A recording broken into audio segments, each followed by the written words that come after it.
All right, welcome to part four, not round four, part four of In Over My Head.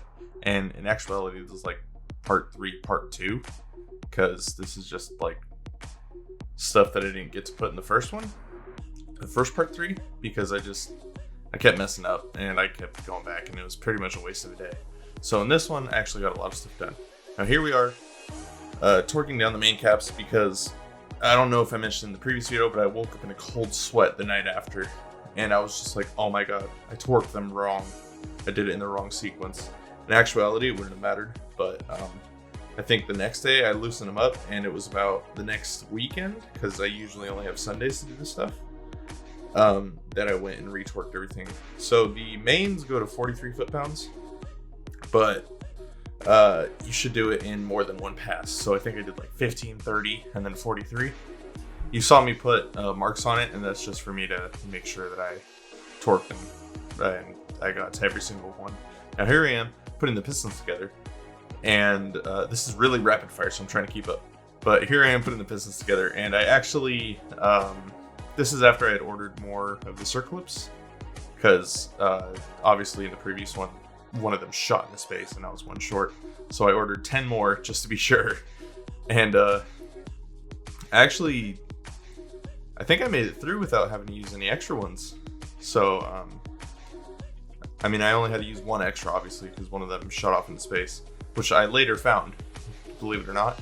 It was pretty crazy, but yeah, so I got these together pretty easily, and now I'm just trying to make sure my rings are lined up, because obviously that's important. Otherwise you'll get like no compression, because all that exhaust will just, or not the exhaust, but the compression of everything in the cylinder would just blow by.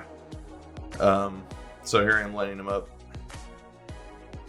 and then obviously you got to oil everything up because you don't want any kind of friction. So I'm oiling up the ring compressor, as well as the bore, as well as the piston itself. And then I think I'm just trying to find number one. Start with number 4. Gotta loosen that thing up. There we go. And then it was a 1/4-inch drive to compress the compressor. And then so once they're all compressed, lay it down, line it up, and then I'm using the end of a rubber mallet to just hit it in there, drive it home. And here we go. I'm just going one by one down the line, so 4, 3, 2, 1. And that's actually the last one. Jeez, this is real rapid fire. Can't even keep up. Obviously, you got to lube up the bearings and everything, so I made sure to do that. Bring that up. It's bearing number 1. Important that you make sure you're using the right bearing on the right piston, because when they're machined, or when they're made, they're made in one piece and then they get cut in half. So you definitely want to make sure you're using the right one, otherwise it won't spin at all. And I'm just making sure it spins and everything. The pistons are 43 foot-pounds as well, believe it or not, and I did it in the same way.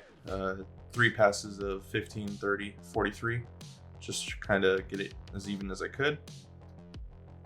And here I am torquing it all down, making sure to mark it so that I know that I went over it, and then I'll do another pass where I do the other side of the X to double check that everything's torqued as it should be.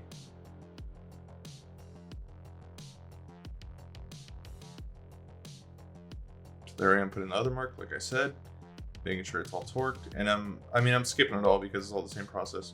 But as I go, I'm just making sure it all rotates like it should. Obviously, if I'm doing it right, it will, and luckily it is. And I mean, there we go. Beautiful rotating assembly. And unfortunately, I did install the cylinder head that day, but my camera died, and I was there, and I was impatient because I hadn't gotten anything done the day before. I was like, screw this, I'm just going to get stuff done.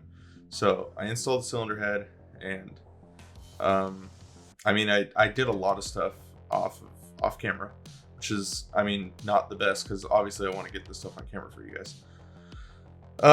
So the last thing I did was put it on the rear main seal, and you don't even get to see me install it because I spent like an hour and a half looking for the bolts because I just couldn't find them. So really it's just this.